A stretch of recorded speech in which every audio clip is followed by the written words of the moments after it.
Aujourd'hui, les Français jouent à domicile et les Bleus prient pour un bon résultat. Seulement voilà, on dispute un championnat du monde. Et le match au sommet Allemagne-Finlande, le duel Italie-Angleterre tiennent le haut de l'affiche. Pour faire une bonne rencontre, reste à espérer un bon arbitre.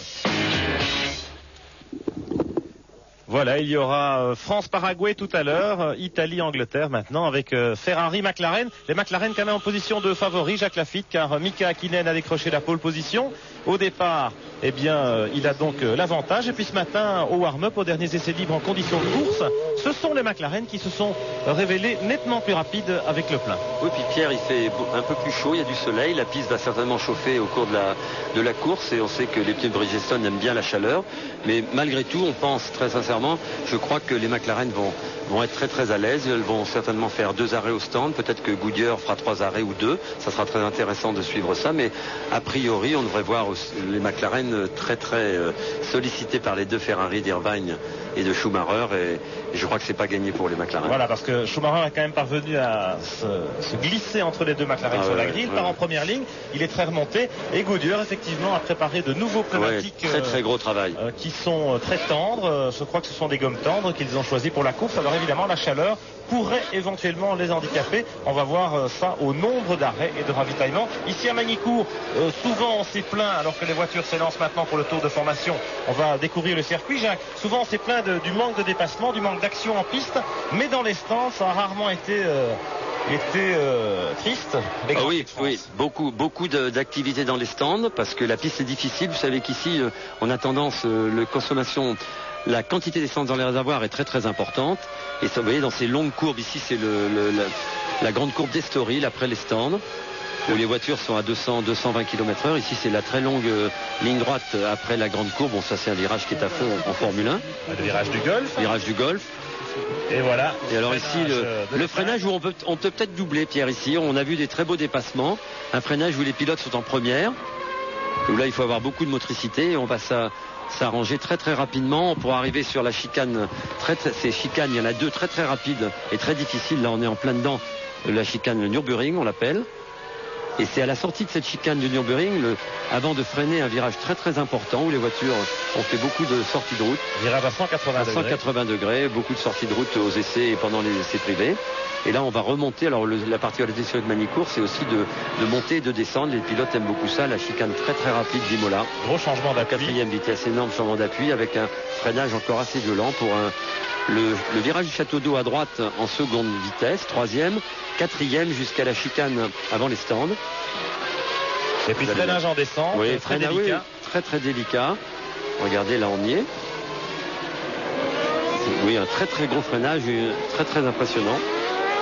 Et enfin le dernier virage avant les stands. Et vous avez vu qu'à Magny-Cours, on s'est occupé de la sécurité pour éviter de mettre trop de gravier. Les grandes marques vertes que vous voyez à l'intérieur des virages, c'est du ciment qu'on a peint en vert pour éviter aux pilotes d'abord d'envoyer des graviers en cas de sortie de route et puis de pouvoir se récupérer s'ils faisaient une petite erreur, ce qui est fréquent dans ce genre de chicane puisqu'il faut beaucoup enjamber les trottoirs ici. Ça sert de raccourci à certains. Oui, on a vu ça hier aux essais, mais également dans la course de Formule France que vous avez brillamment remporté. Oui, c'est vrai, Pierre, j'ai eu une grosse bagarre avec Olivier Gouillard.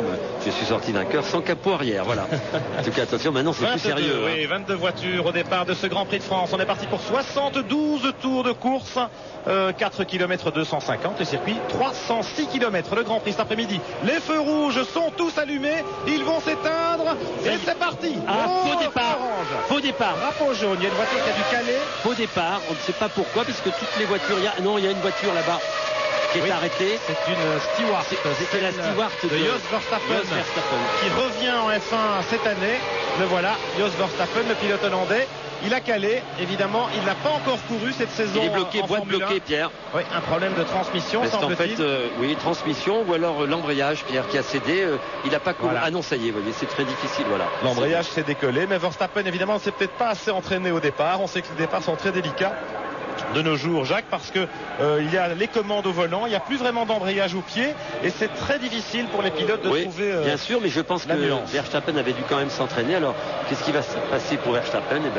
La course ayant à peine démarré, Verstappen va repartir. Elle n'a pas vraiment démarré, la course elle a été immédiatement stoppée, donc on va repartir pour une nouvelle procédure de départ. avec ou sans Verstappen, on le verra, mais il n'est pas impossible que Verstappen soit pénalisé, c'est-à-dire qu'il soit obligé de partir à l'arrière du peloton. Il va partir à l'arrière du peloton. C'est ce que les commissaires sportifs décident dans ces cas-là. Absolument. Le fautif. Je crois que c'est le règlement, le fautif du faux départ. Celui qui provoque le faux départ, eh bien, pour le second départ, il se retrouve obligatoirement en queue de peloton. Pour Verstappen, c'est pas jaune à l'entrée de droite seulement. Non, mais c'est arrêter la course. Voilà. Et évidemment, pour Verstappen, c'est pas très grave. Il était en 15e position. Bon, il va perdre cette place. Ça aurait été plus embêtant pour un pilote de tête. Mais là, voyons, on va pousser la... Dommage pour le pilote hollandais, qui est très, très estimé, qui n'avait pas couru. Il avait été débarqué chez Tyrrell dans des conditions un peu économiques, dirons-nous. En tout cas, et il a été engagé par Stewart Ford après les... Voilà, on revoit le moment du départ. Et à la hauteur, voilà, vous voyez une voiture qui déboîte, c'est une Arose qui déboîte, Diniz et Salo qui déboîtent derrière Verstappen.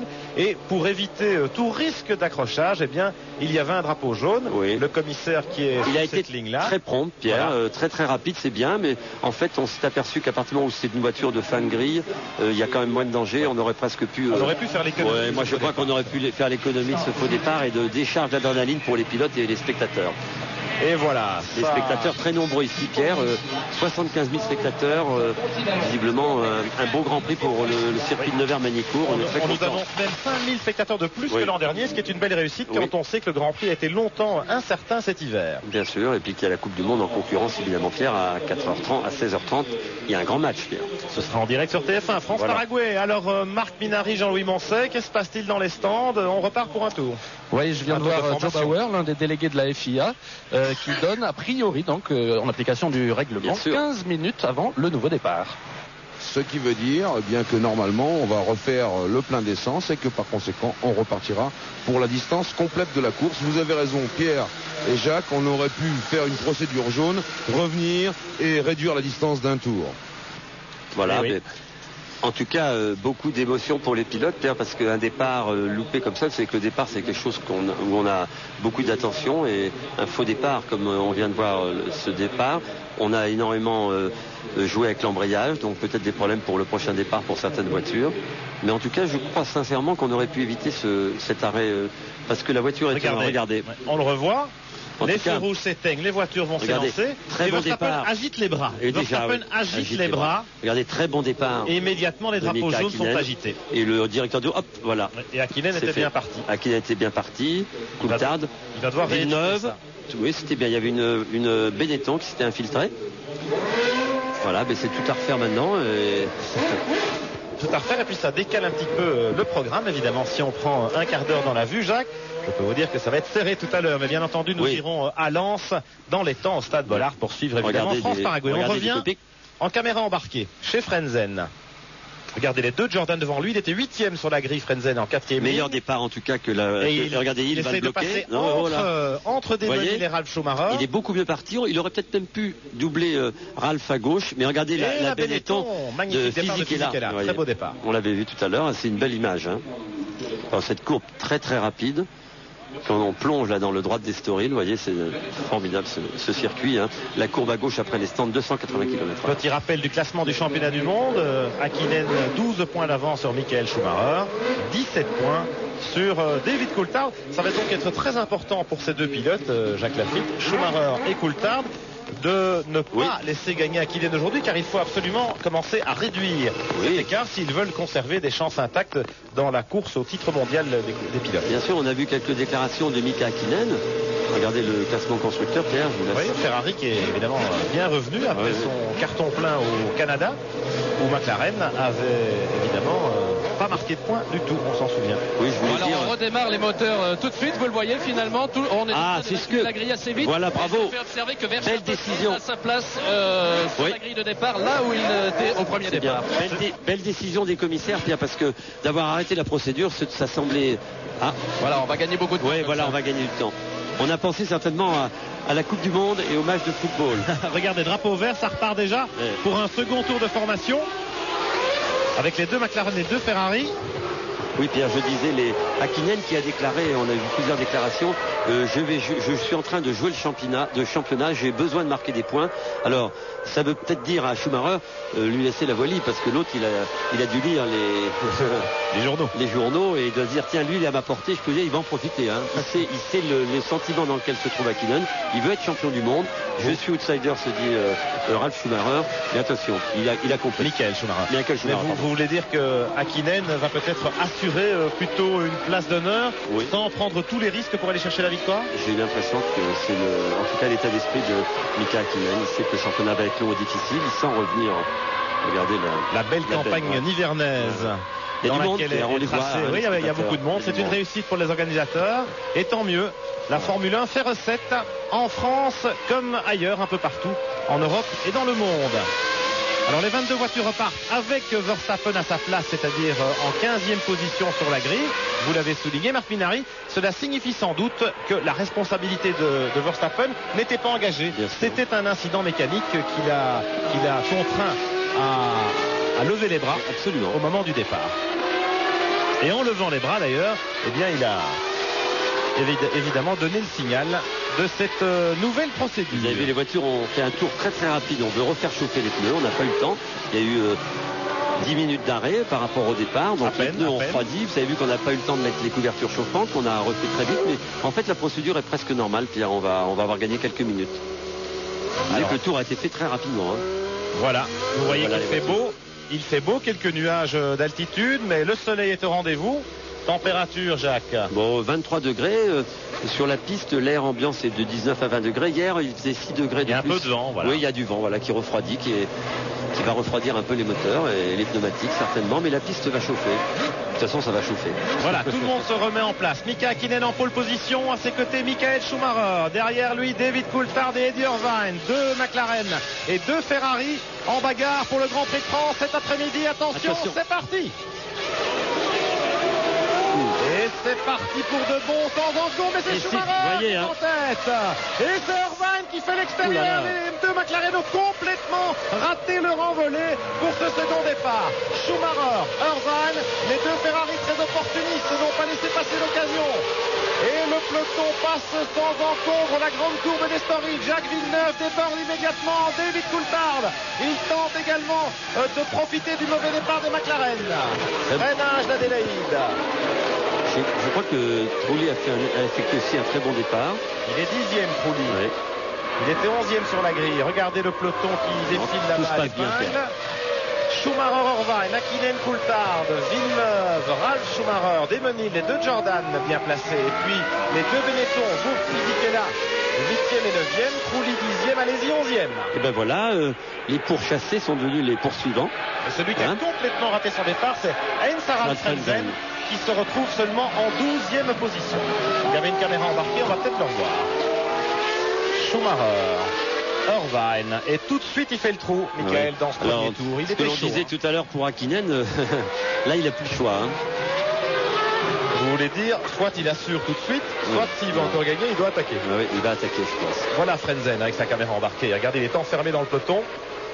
Derrière Panis, non, derrière Trulli, pardon. Oui. Et le peloton qui défile, petits écarts, pas encore importants. Pas d'incident notoire à signaler. Verstappen est là et bien là, il est 16e.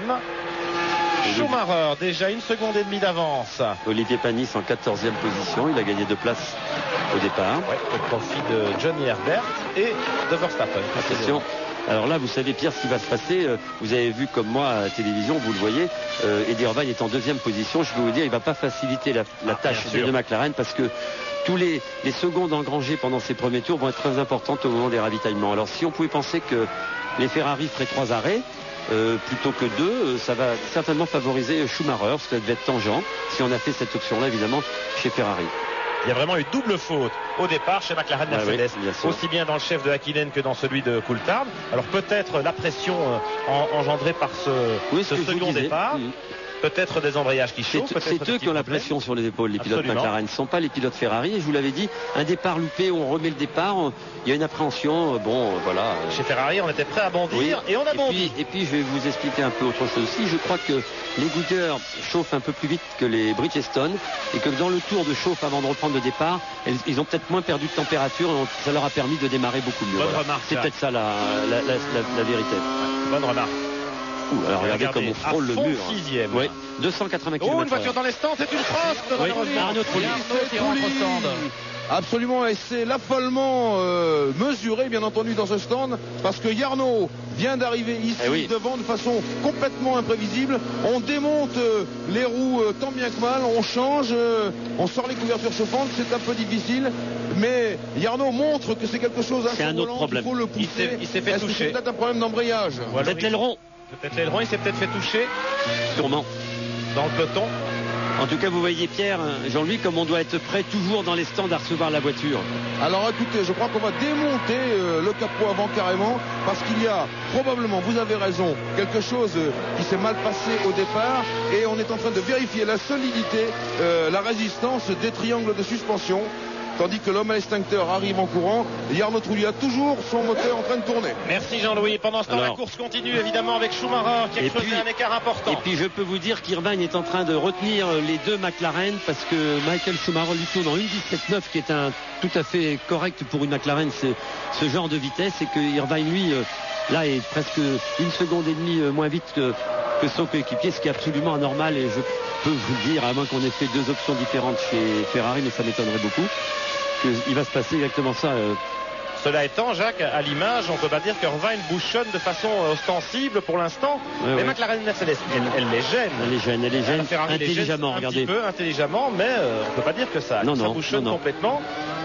Schumacher en profite, il a 3 secondes 9 dixièmes, donc 4 secondes d'avance sur Irvine, 4 secondes et demie sur Hakkinen. Et puis Pierre, vous savez que ce circuit très rapide de grandes courbes, le gauche après les stands, le circuit d'Estoril, les grandes chicanes, quand vous êtes trop près de la voiture qui vous précède, vous êtes un peu déventé, donc vous pouvez prendre une marge de sécurité, ce qui, à mon avis, est ce qui est en train de faire ce qui explique la distance ce sont un Coulthard et Hakkinen qui sépare Irvine et deux McLaren derrière lui. Mais le Grand Prix de France est bien parti avec une surprise, une demi-surprise en tout cas, c'est que Schumacher a pris le pouvoir, 4 secondes d'avance à la fin du 3e tour. Voilà qui promet beaucoup. On marque une première pause dans ce Grand Prix, on revient dans un instant à Magny-Cours. À tout de suite. Retour à Magny-Cours à bord de la Williams Mecachrome de Jacques Villeneuve, le champion du monde en titre. Villeneuve actuellement en 5e position, ici au freinage de l'épingle d'Adélaïde, dans le 7e tour de course. Écoutez-le, tendez l'oreille.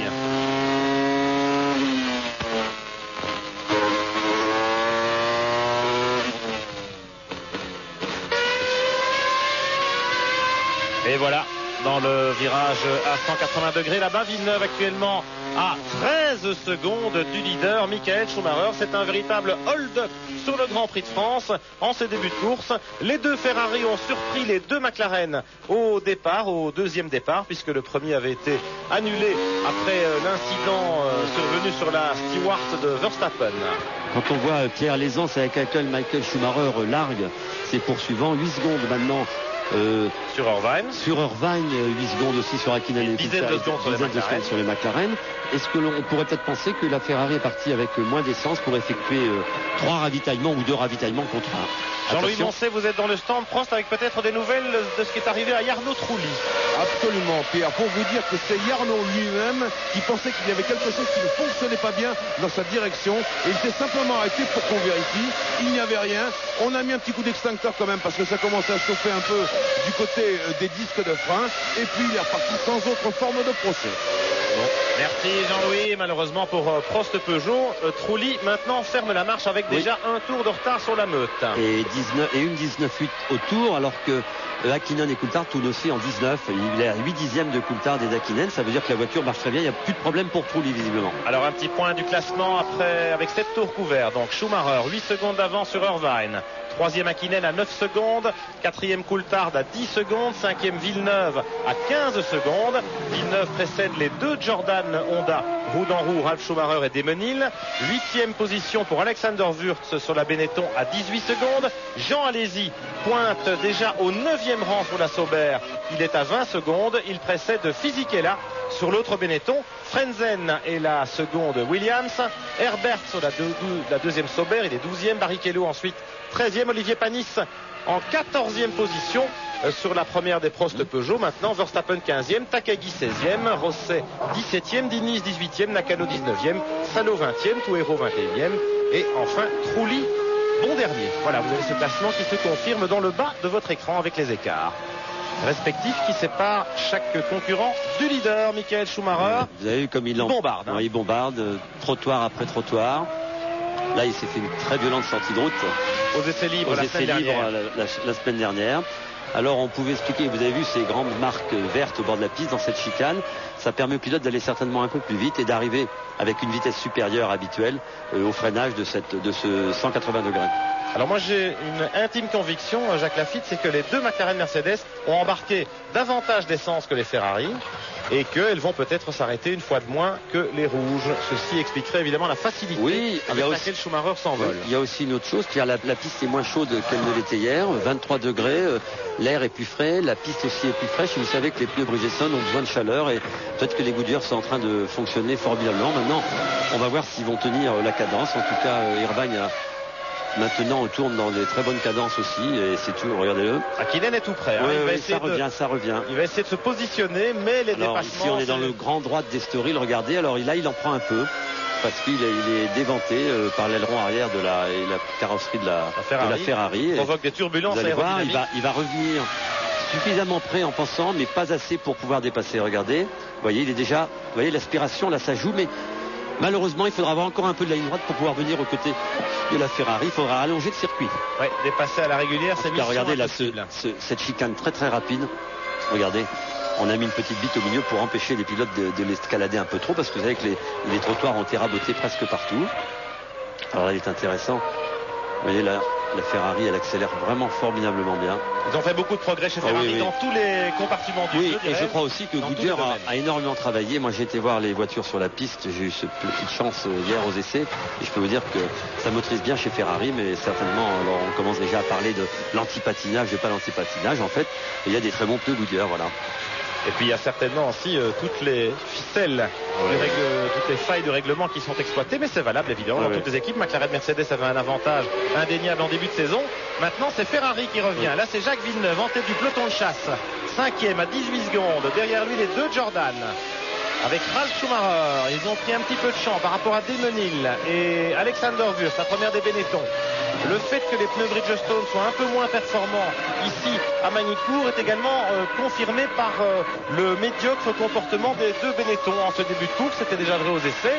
Il n'y avait que deux voitures chaussées de Bridgestone dans les 8 premiers sur la grille de départ. C'était les deux McLaren. Oui. Et ça, c'est significatif évidemment des progrès de Goodyear. Regardez au ras de la piste avec Eddie Irvine.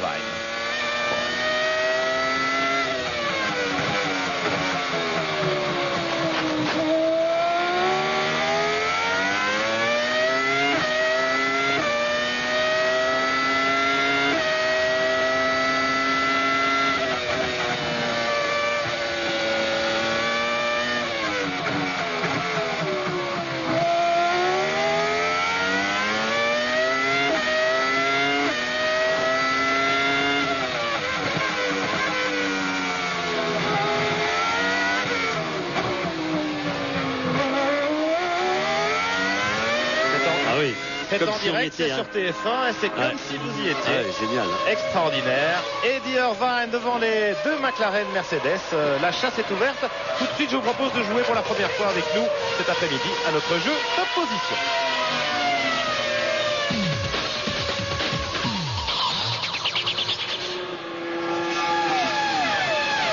Les deux Mercedes, les flèches d'argent qui sont prises au piège. Tendu par la Scuderia. Freinage, on arrive avant le freinage à 305 km/h vers les voitures. Et je me demande si on n'a pas adopté 2 stratégies différentes chez Ferrari, 1 ou 2 arrêts pour Michael Schumacher et peut-être un peu plus d'essence dans la voiture d'Eddie Irvine, ce qui expliquerait qu'il roule à peu près dans les cadences des 2 McLaren, ce qui est normal, ce qui a été le cas pendant tous les essais, puis que Michael Schumacher lui est parti avec un peu moins d'essence et qu'il est en train de faire le trou. Et si c'est ça, ils ont fait un très bon pari qui s'avère en tout cas qui va être bon. Hein. Tant mieux si nous avons des stratégies décalées parce que le Grand Prix de France va être d'autant plus passionnant à suivre avec Schumacher qui s'est maintenant isolé au commandement, 12 tours couverts et 12 secondes d'avance pour le champion allemand. Eddie Irvine avec la Ferrari en 2e position. Les 2 McLaren Mercedes au basque de la Ferrari du pilote irlandais. Regardez Jean Todt, il boit du petit lait, je peux vous le dire. 5e Jacques Villeneuve, là le trou est fait, 20 secondes de retard maintenant. Regardez. Eh oui, dans cette grande course, ça glisse, hein, Jacques. Ouais. C'est beau, hein. Regardez les meilleurs temps de Schumacher par rapport à ceux de Häkkinen. 1 seconde d'écart en moyenne, hein, c'est beaucoup. Ouais. C'est trop. Une petite précision, on vient de couvrir une douzaine de tours, donc une petite précision après enquête.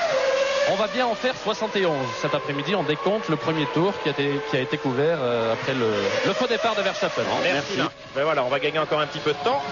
Et c'est pour ça que la procédure de départ a été accélérée tout à l'heure. On a simplement enlevé un tour à la distance de la course. On fera donc 11 tours, environ 301 km. Voilà, Villeneuve 5e, Ralf Schumacher toujours dans son sillage. Et puis Démenil 7e, Wurz 8e, Alesi 9e, Fisichella 10e, Frenzen 11e, Herbert 12e, Barrichello 13e, Panis 14e. Comme souvent à Magny-Cours, eh bien le petit train est installé à la queue leu et on attend, je vais pas dire sagement, mais presque, les premiers ravitaillements, Jacques.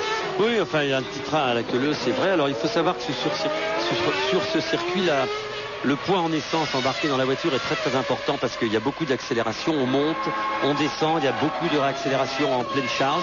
Et c'est vrai que l'usure des pneus, des courbes très longues et très rapides, on use énormément les pneus avec de l'essence. Donc c'est ce qui me fait penser que beaucoup de voitures vont effectuer minimum 2 arrêts parce que prendre 30 kg de plus d'essence dans la voiture, c'est un handicap formidable pour les pneus parce que c'est pas pour les pneus en fait, c'est les pneus, ils sont solides.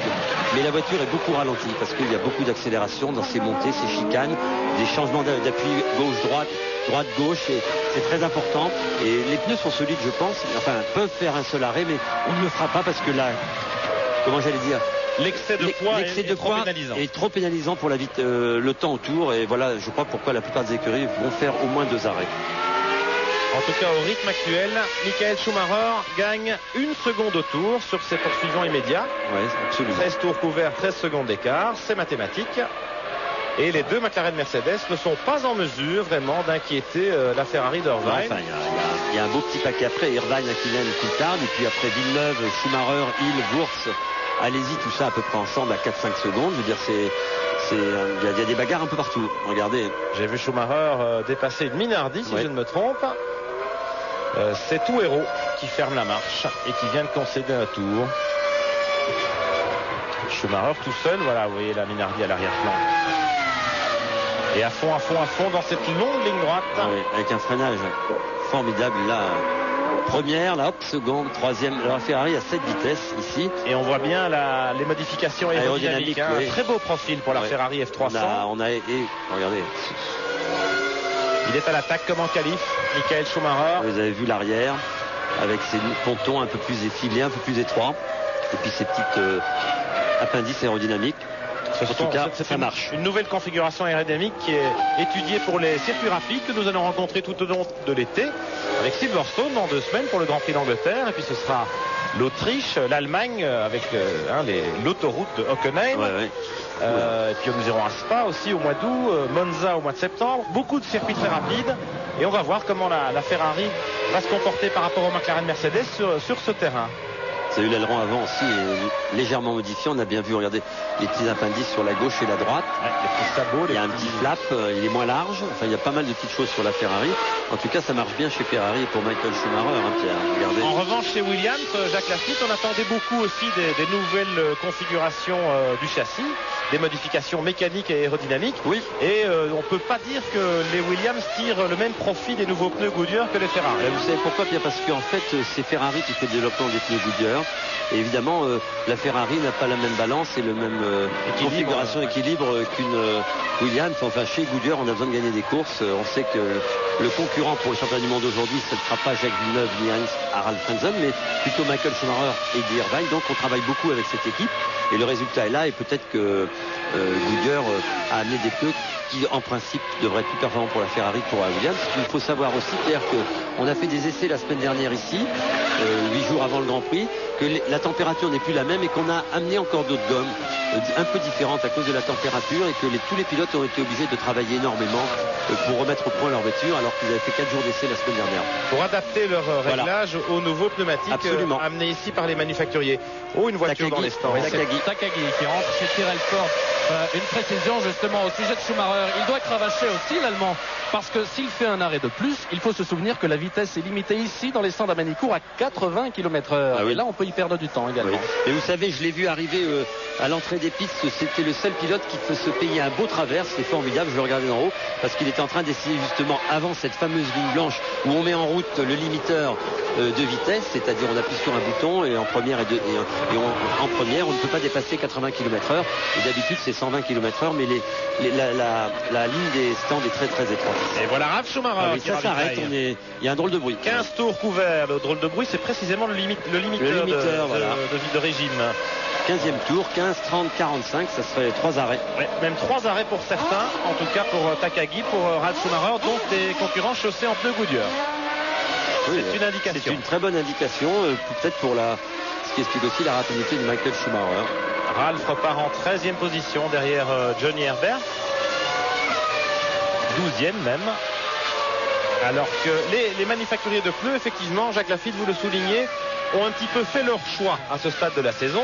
C'est-à-dire que McLaren est évidemment l'équipe de développement de Bridgestone et que chez Goodyear, eh bien, on travaille, on privilégie vraiment les caractéristiques du comportement de la tenue de route des Ferrari pour vraiment leur faire des pneus sur mesure, ce qui n'est pas exactement le cas des autres. Voilà, c'est Ricardo Rosset. Ce qui est un peu le problème aussi pour les utilisateurs de Bridgestone, je pense à Prost et Peugeot, qui évidemment a une configuration de voiture totalement différente de celle de la McLaren, c'est-à-dire ils ont une petite voiture, pas longue, alors que les autres, donc l'équilibre n'est pas du tout le même et on travaille effectivement et ça gêne certainement pour prendre de la température chez Prost, ce qui expliquerait en tout cas une partie des problèmes de l'écurie Prost Peugeot qui est en train de traverser. Olivier Panis se plaignait hier effectivement de la difficulté de faire monter en température les pneus avant.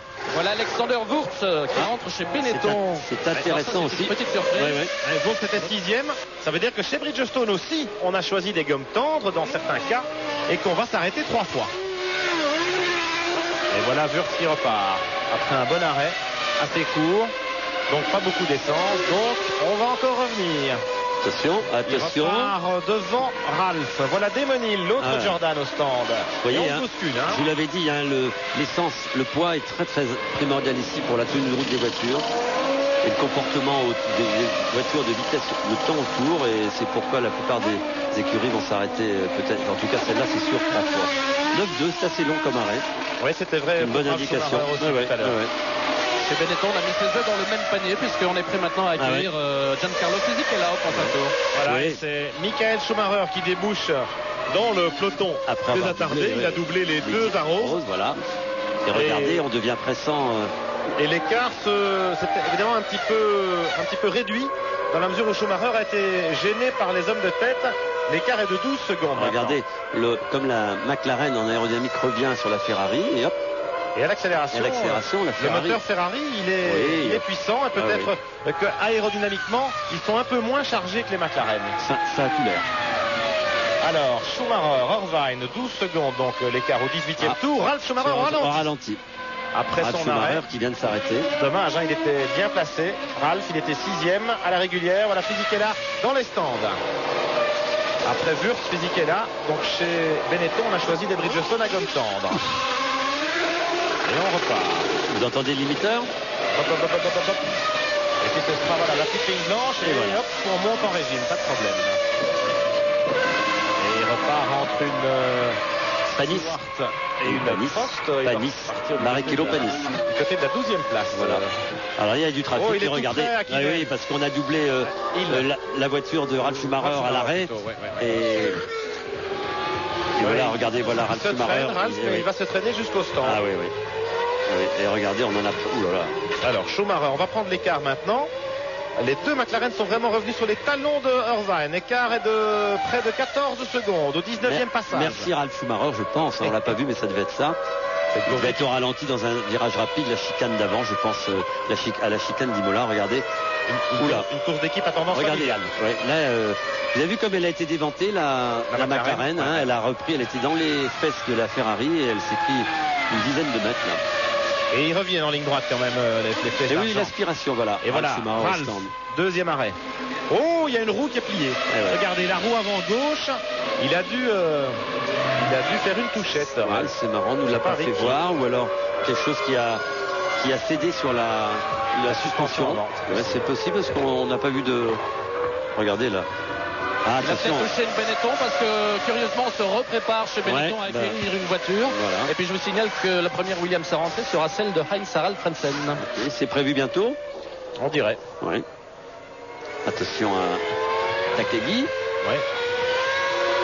Takagi qui va sans doute concéder un tour au peloton de chasse là. Alors, ça va pas très fort chez les Jordan parce que Damon Hill rentre également au ralenti. Le voici. Oh là là, attention. Incroyable. Les deux Jordan Honda immobilisés au même moment, juste après leur premier ravitaillement. Aïe aïe aïe. Hakkinen en tête à queue. Hakkinen en tête à queue, il a sans doute essayé une manœuvre un peu suicidaire sur Eddie Irvine au dernier virage. Alors, vous l'avez vu, le droite avant les stands, il a dû prendre peut-être pour moi on va le revoir, mais certainement le trottoir. Hakkinen, le leader du championnat du monde, en tête à queue, bien voilà. C'est pas très grave, Pierre, il a perdu 6 secondes. Regardez. Et on revoit au ralenti. Non, on va le revoir. On prépare les magnétoscopes alors que dans les stands, on travaille dur. Chez Jordan, les jaunes sont à l'arrêt, tous les deux. Frentzen est rentré au stand aussi pour ravitailler Pierre. Demoni, il est peut-être reparti. Oui, il est reparti, mais à un tour. Voilà Frentzen. Oui, ce sont des pneus entièrement neufs pour Frentzen. On a légèrement modifié l'aileron avant. Ah aussi. Moins d'appui peut-être sur la voiture de l'Allemand. Et il est reparti. À l'américaine, petit changement de réglage pendant les ravitaillements. Voilà Frentzen qui repart. Alors Hakkinen, il a quand même perdu des plumes. Oui, il a laissé 6 secondes. C'est peut-être pas beaucoup, mais il a surtout laissé la place à David Coulthard devant lui. Alors avec... attention, on revient voilà Irvine dans le trafic. Irvine Coulthard. On va, j'espère, revoir ce qui est arrivé à Hakkinen. Est-ce que Coulthard va en profiter? Oui, je pense que c'est là qu'il a fait son tête à queue. Alors attention parce qu'il y a du monde devant. Il y a une Tyrrell, c'est Rosset. Pierre, oui, Jean-Louis. Pierre Van Vliet, alerte chez Ferrari, c'est probablement Michael Schumacher qui va s'arrêter. Hakkinen au stand. Non, mais attention, c'est un arrêt normal parce que on est au 21e tour et si on fait 2 arrêts, c'est maintenant qu'il faut s'arrêter. 21, 42. Mais ça veut quand même dire que Schumacher est dans la même stratégie que Hakkinen. Absolument. Et que c'est plutôt bon signe pour Ferrari. Voilà, ça va être plus difficile pour les McLaren. Une belle fin de course en prévision, Pierre. En tout cas, Mika repart avec une piste parfaitement dégagée devant lui. Alors qu'ici, toujours Rosset devant Irvine. Hakkinen, pardon. Coulthard est passé devant? Oui, ou Coulthard, ou Hakkinen est reparti. Oui, c'est Coulthard qui a profité du trafic. Espérons que... Pour passer devant Eddie Irvine. Bien joué, David. Et on n'a pas vu ça malheureusement. On va peut-être le revoir. Toujours est-il qu'après 21 tours, Schumacher, Coulthard en 2e position, Irvine 3e. Contrairement à ce qui est indiqué dans le bas de votre écran. Et puis Villeneuve, allez-y, Hakkinen, bien sûr. Certains on s'arrête Schumacher. Schumacher le leader. Alors, le plein normal, des pneus absolument neufs, pas rodés. Tout se passe pour il peut peut-être repartir. Il peut peut-être repartir devant. Regardez, non, il repartira pas. Il repartira, oui, mais pas devant. Pas devant. Il arrive, regardez. Voilà Irvine. Coulthard doit être dans les stands parce il est au stand. Oui. Bon, alors, de Ferrari en tête. De Ferrari en tête, Coulthard. Attention son ravitaillement. Alors ça fume, c'est pas les freins. Ici, les freins, il n'y a pas de problème. On est parti avec des petits disques. Oh, c'est un long arrêt pour Coulthard. Beaucoup d'essence. Il va peut-être aller jusqu'au bout. Oui, absolument. Il va aller au bout. C'est intéressant. On a fait le plein. C'est une stratégie différente. Chez McLaren, on prend des risques en tout cas. Formidable. Coulthard qui avait réussi à prendre l'avantage sur Irvine. Eh bien, chez McLaren, on modifie la stratégie en essayant de piéger Ferrari, qui va certainement s'arrêter encore au moins une fois. Mais est-ce que ce sera suffisant? En tout cas, Coulthard repart avec plus de 20 secondes de retard sur Michael Schumacher. Voilà où on en est après ces premiers arrêts au stand des hommes de tête. Et on va suivre ça évidemment avec passion tout au long de l'après-midi. Mais auparavant, je vous propose de tourner une nouvelle page de publicité. À tout de suite. Retour à Magny-Cours dans le 25e tour des 71 tours de course à boucler cet après-midi dans le Grand Prix de France. Michael Schumacher qui double ici Johnny Herbert sur la Sauber dans la ligne droite. Il essaye, oui, il va passer à l'aspiration sans doute. Voilà qui est fait. 18 secondes d'avance sur Eddie Irvine. 22 sur Mika Hakkinen qui a effectué un tête à queue. Et 27 sur David Coulthard qui a prolongé son arrêt au stand dans des proportions impressionnantes, sans doute, pour embarquer davantage d'essence pour aller au bout, à moins qu'il y ait eu un problème chez McLaren. Ça arrive dans les ravitaillements parfois que les pompes ne se déclenchent pas. Oui, mais Pierre, on pourrait penser que McLaren ait choisi, voyant que c'était difficile pour ses pilotes à la stratégie égale de rivaliser, en tout cas d'être devant les Ferrari, de dire on va arrêter, mettre les œufs dans 2 paniers différents et de dire à Coulthard, on te fait le plein et tu vas aller jusqu'au bout parce que le moteur McLaren Mercedes ne consomme pas beaucoup. C'est pas un circuit spécialement de consommation ici. On va essayer avec le plein d'essence d'aller au bout et de prendre les 20 secondes qui les séparent aujourd'hui, c'est à peu près, qui les séparent à l'heure actuelle, c'est à peu près l'arrêt et le temps que coûte un arrêt au stand. La stratégie peut être bonne. Voilà pour les 4 premiers. Vous voyez la suite du classement. Le seul qui ne s'est pas encore arrêté, c'est le 10e ici, Olivier Panis, qui pointe encore dans la minute. Et Diniz et Salo. Voilà. Et les deux arrosent un peu plus loin. Donc Panis peut-être beaucoup d'essence pour n'effectuer qu'un seul ravitaillement dans ce Grand Prix.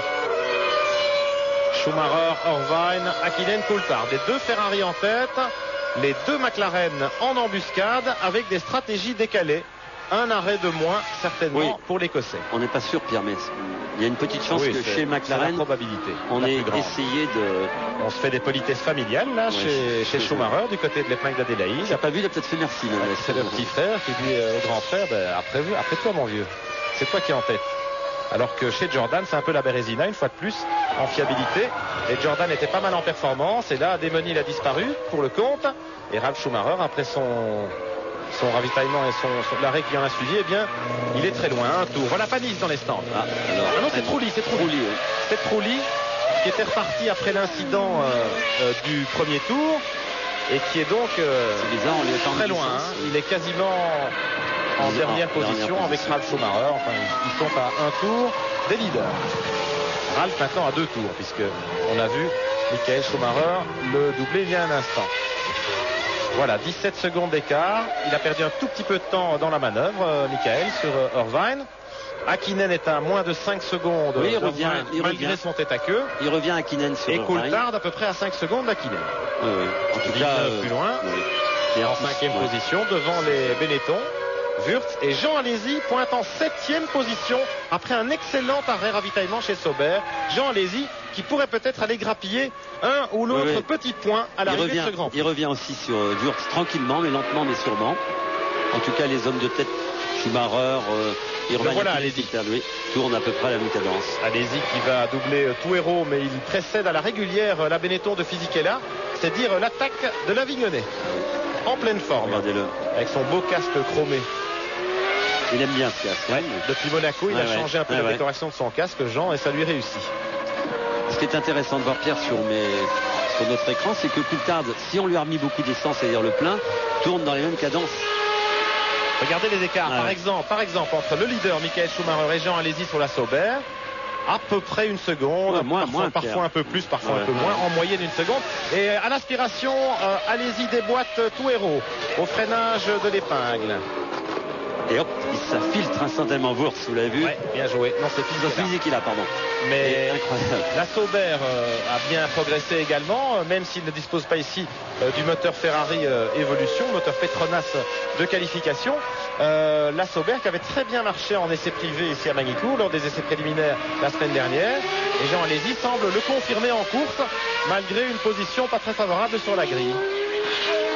Oui, je disais que Coulthard tournait en même temps que Hakkinen et Irvine avec moins d'essence. À mon avis, il y a eu un petit problème peut-être chez McLaren à l'arrêt de Coulthard avec le remplissage d'essence. On saura dans une quinzaine de tours. On verra si Coulthard doit s'arrêter ou pas. En tout cas, en tête, ça tourne à la même cadence. C'est-à-dire que Michael Schumacher est vraiment leader de l'épreuve et je vois pas qu'il va pouvoir le rattraper pour le moment. Alors allez-y devant Fisichella. C'est quand même un petit peu surprenant quand on se souvient que Fisichella a terminé deuxième des 2 derniers Grands Prix disputés.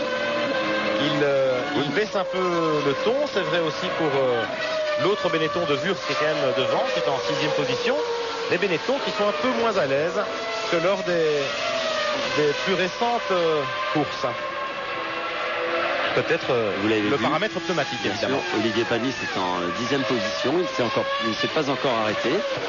Donc c'est une stratégie peut-être pas mal pour le pilote grenoblois. Il partait tellement loin, Olivier, qu'il n'avait pas trop le choix. C'est pas mal d'avoir décalé les stratégies cette fois. Malheureusement, pour Trulli, ça n'a pas réussi à cause de cet étrange incident. Écoutez la Sauber d'Alési. Il attaque, hein. Limite d'adhérence. On l'a entendu, hein, c'est entendu.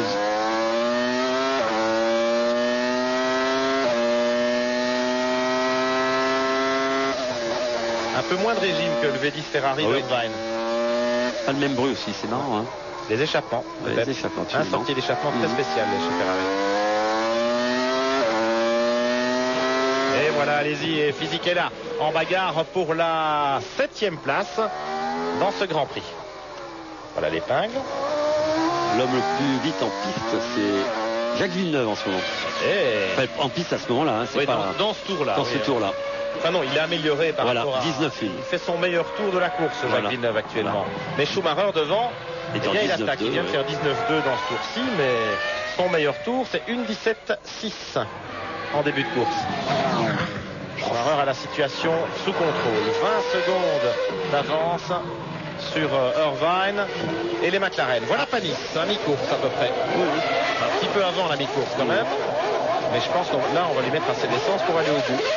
Et non, pas beaucoup d'essence.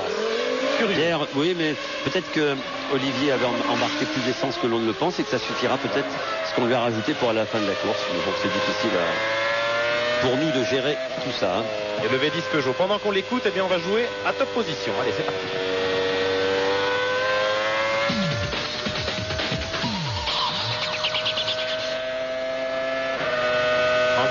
Code TF1. Joli bruit, hein. Pour jouer avec nous. C'est le V10 Peugeot, Jacques. Il est très reconnaissable. Il a un bruit très rauque à cause des échappements aussi. À l'accélération. Alors, vous voyez le mouvement de la main nerveux de Olivier.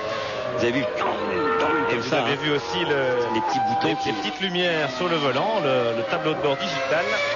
Alors que devant Schumacher, eh bien, il n'amuse pas la galerie. Hein. Regardez l'attaque de Michael Schumacher. Oui, Pierre, il vient de tourner en 18-7. Il vient de tourner en 18-7. Il leur met une seconde au tour et même un peu plus. Regardez les temps d'Irvine à droite, les temps de Michael à gauche.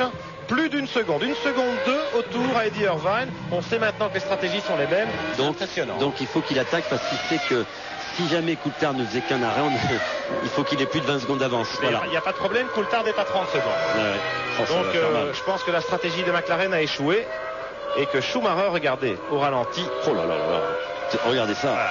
Contre-braquage, après un déséquilibre sur une bordure. Oui, parce que vous avez vu à cet endroit, les bordures sont très hautes. Il y a 2 virages comme ça, 2 chicanes. En fait, c'est la chicane avant les stands où les bordures est assez haute et les voitures sont énormément déséquilibrées. Extraordinaire l'attaque. Regardez. Ça, c'est ce qu'on appelle du power oversteer à la sortie, en glissade à l'accélération. Oui, il fait ça naturellement, je peux vous le dire. Il y avait un garçon comme lui, c'était toujours là. D'ailleurs, c'est Jean Alesi qui savait très bien faire ça aussi. Quand il avait la voiture, avec la Ferrari. Quelle attaque. Attaque. Extraordinaire. Michael Schumacher. Vous savez, ce garçon, quand il conduit, s'amuse. Là, il survole la concurrence. Il n'a pas besoin de faire tout ça, hein, mais il le fait quand même. Regardez. Que voulez-vous dire? Il n'a pas besoin de faire tout ça. Il est devant. Oui, il est devant. Il doit creuser l'écart pour se mettre à l'abri. Oui. Il fallait. Mais là, il est comme en qualif à chaque fois. Oui, c'est fou. Une cadence extraordinaire qui nécessite aussi un pouvoir de concentration énorme et une condition physique exceptionnelle. Parce qu'il fait chaud dans les cockpits. Et Schumacher creuse le trou à chaque tour. Il tape sur le clou, c'est 2 secondes au tour quasiment maintenant. Irvine est à 22 secondes. Hakkinen 3e à 27 secondes. Coulthard 4e à 31 secondes 6. Villeneuve 5e à 40 secondes. Wurtz 6e à 44 secondes. Alési 7e à 54 secondes. Fisichella 8e à 55 secondes. Et en 10e position, Barrichello sur la Stewart Ford à un tour. Alors que j'avais oublié Frenzen qui est 9e. Olivier Panis, après son ravitaillement, pointe en 12e position à un tour. Et là, on revient sur Eddie Irvine. Et vous allez voir le changement. Enfin, c'est pas vraiment le même style de pilotage, c'est pas la même attaque. Il attaque quand même, Pierre, notre ami Irvine. Hein. Mais enfin, pour se faire mettre plus d'une seconde au tour, Jacques, il faut... Regardez, il est quand même beaucoup plus prudent dans les passages rapides, là, dans les changements d'appui, les grandes chicanes. Et il est moins en limite d'adhérence dans le virage serré. L'autre, c'est un diable. Regardez, un diable rouge. Regardez-le. Ça, c'est Irvine. Un diable rouge un peu plus brillant que les autres. Hein. Je veux parler des Belges à la Coupe du Monde de football, bien sûr. Vous l'aviez compris. Et le V10 Ferrari sonne haut et clair. Ferrari qui a énormément progressé vraiment dans tous les compartiments. On a parlé de l'aérodynamique, mais c'est vrai que ça marche fort aussi du côté des motoristes. On l'a vu tout à l'heure. Regardez l'arrière de la voiture. On a bien dégagé toute la partie sous l'aileron arrière. Et je pense que Ferrari est vraiment revenu au niveau de McLaren. Maintenant, c'est une certitude et c'est une très bonne nouvelle pour le championnat du monde de Formule 1. McLaren Mercedes avait écrasé la concurrence en début de saison. Et là, le travail de fond mené par la Scuderia Ferrari paye ses fruits. Schumacher et Irvine sont en train de dominer ce Grand Prix de France ici à Magny-Cours, avec peut-être un doublé de la Scuderia à la clé, et ça va complètement relancer le championnat qui n'en est jamais qu'à mi-parcours, puisque ce Grand Prix de France, eh bien, c'est la 8e manche du championnat. Il y aura 16 épreuves cette saison. Jacques Lafitte, tout est encore possible. Évidemment, on savait que c'était le Grand Prix de France est toujours pendant la saison de Formule 1 un événement important, parce que d'abord c'est la mi-saison, on remet les ordres en route. Il y a 3 semaines entre le Grand Prix du Canada et le Grand Prix de France, donc les écuries affûtent leurs armes. On est à mi-course, c'est on est à mi-saison, c'est le début de la deuxième partie de la saison, et il est intéressant de faire le point à ce moment-là. Et le point pour nous, il est fort intéressant, parce que ce soit Hakkinen ou Coulthard, ils sont pour le moment largués non seulement par Michael Schumacher, mais aussi par Eddie Irvine. Regardez Hakkinen, les temps de Schumacher, voilà. C'est vraiment flagrant. Oui. C'est 1,5 seconde au tour maintenant. Et je peux vous dire que Irvine, c'est pas 1,5 seconde, c'est pas loin d'1 seconde aussi. Et Hakkinen, bon, il limite ses dégâts, il va donc marquer des points, il nous l'a dit, il va plutôt assurer des points pour le championnat. Mais Mika Hakkinen était en pole position dans ce Grand Prix, c'était la 5e pole de l'année pour lui, la 8e pole position consécutive des McLaren Mercedes en 1998. Et maintenant, eh bien, Ferrari démontre que en qualification déjà, mais surtout en conditions de course, eh bien, les McLaren ne sont plus du tout invincibles. Oui, Pierre, et je n'ai pas vu quand Mika Hakkinen s'est arrêté au stand. Attention. Deuxième arrêt pour Wurtz. Je n'ai pas vu combien de temps s'était arrêté Mika Hakkinen. Est-ce qu'on lui a permis aussi beaucoup d'essence?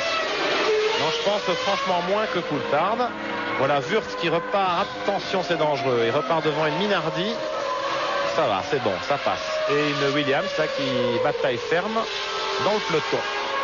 L'autre Benetton rentre, c'est Fisichella, et apparemment son aileron avant m'a l'air de vibrer considérablement. On va surveiller ça. C'est Frenzen là, qui est derrière Nakano. Ça veut dire que Wurtz est reparti en 8e position et que notre Jean Alési national est 6e avec la Sauber. Voilà Fisichella qui était dans le sillage d'Alési depuis un bon moment. Ah voilà, il repart et l'aileron a l'air bien fixé. Ouais. Pas de problème d'aileron. Il est très loin, c'est pas grave. Voilà, Fisichella qui repart en 9e position. Alors deuxième salve des ravitaillements, le coup de départ est lancé avec les Benetton.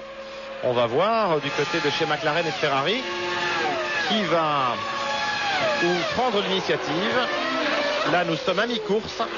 Schumacher, Irvine, Hakkinen. Irvine est à 22 secondes. Hakkinen à 30 secondes. Il a perdu énormément de temps ces derniers tours. Et Coulthard n'est pas plus rapide. Il est à 36 secondes du leader. C'est ce qui veut dire évidemment que Schumacher peut s'arrêter, ravitailler et repartir en conservant la première place. Irvine aura peut-être un peu plus de mal. Et dans le peloton, eh bien, Villeneuve 5e, Alési maintenant 6e, Wurtz 7e, Frenzen 8e, Fisichella 9e. Mais les deux Benetton ont déjà ravitaillé. On l'a vu, Barrichello 10e, Herbert 11e, Panis toujours en 12e position à un tour, devant Diniz, Takagi, Verstappen, Salo, Nakano et Trulli. Trulli 18e à 2 tours, devant Tuero et Ralf Schumacher qui ferment la marche. Oui, alors je sais pas, la piste chauffe, Pierre. 30 degrés la température de la piste, il fait beau, beaucoup de soleil, ça va certainement redonner un peu de mordant au McLaren, les pneus Bridgestone vont fonctionner un peu mieux. Tout dépend du choix des gommes et j'ai l'impression que les nouveaux pneus Goodyear apprécient également la chaleur. Oui, tant mieux pour les Ferrari. Parce que dans le, je vais pas dire la prise de pouvoir de Ferrari aujourd'hui, il y a quand même le paramètre pneumatique qui joue un rôle primordial. David Coulthard ici, il est loin. Regardez Jacques, 7 ans au tour, c'est quoi, une 19, une 19.3. Oui, c'est pas mal. Enfin, c'est dans les temps d'Irvine pour le moment. Et vous savez aussi qu'on a peut-être choisi de mettre beaucoup d'essence dans la voiture de Coulthard justement pour pouvoir augmenter la température de ses pneus. Si c'est ça le problème évidemment, mais ça peut influencer beaucoup la température des pneus. Quand vous partez beaucoup d'essence, on a l'impression qu'il était arrêté, mais non. C'est sans doute aussi la raison qui a poussé Olivier Panis à embarquer pas mal de carburant. Oui, je suis sûr de ça. Voilà l'écart Schumacher-Coulthard. 36 secondes. Et pour Hakkinen, ça n'est guère mieux. 31 secondes. Au dernier passage, nous sommes rentrés dans la seconde moitié du Grand Prix. Et il y a une autre question qu'il faut soulever, Jacques, c'est la fiabilité, parce que on a l'habitude évidemment de voir ces flèches d'argent ronronner, mais souvenez-vous du Grand Prix du Canada quand même, de Monaco, enfin il y a eu des incidents mécaniques chez McLaren, il y en a eu chez Ferrari mais un peu moins. En tout cas, Ferrari est parvenu à accélérer le développement en termes de performance sans jamais mettre la fiabilité en cause. Oui. Et c'est le secret, c'est la clé du succès en F1. Oui, bien sûr. Et puis on peut penser aussi que la piste de Manicourt, c'est une piste qui est parfaitement lisse, plate, il n'y a pas de bosse. Et qu'effectivement, l'avantage un peu des McLaren Mercedes, c'était leur support. Regardez. Hakkinen qui déborde Fisichella, très sportif, Fisichella. Ouais. On peut penser que les bonnes suspensions des McLaren ici jouent un peu moins, ça a un peu moins d'effet et ça avantage un peu la Ferrari. Si évidemment le problème est les suspensions, mais on peut le penser. Non, Manicourt, c'est vrai. Ce qui expliquerait aussi que la Ferrari soit aussi à l'aise. Manicourt, c'est un billard et les Ferrari s'y sont souvent bien comportés. Hakkinen qui a perdu un peu de temps là en doublant Fisichella et Ralf Schumacher.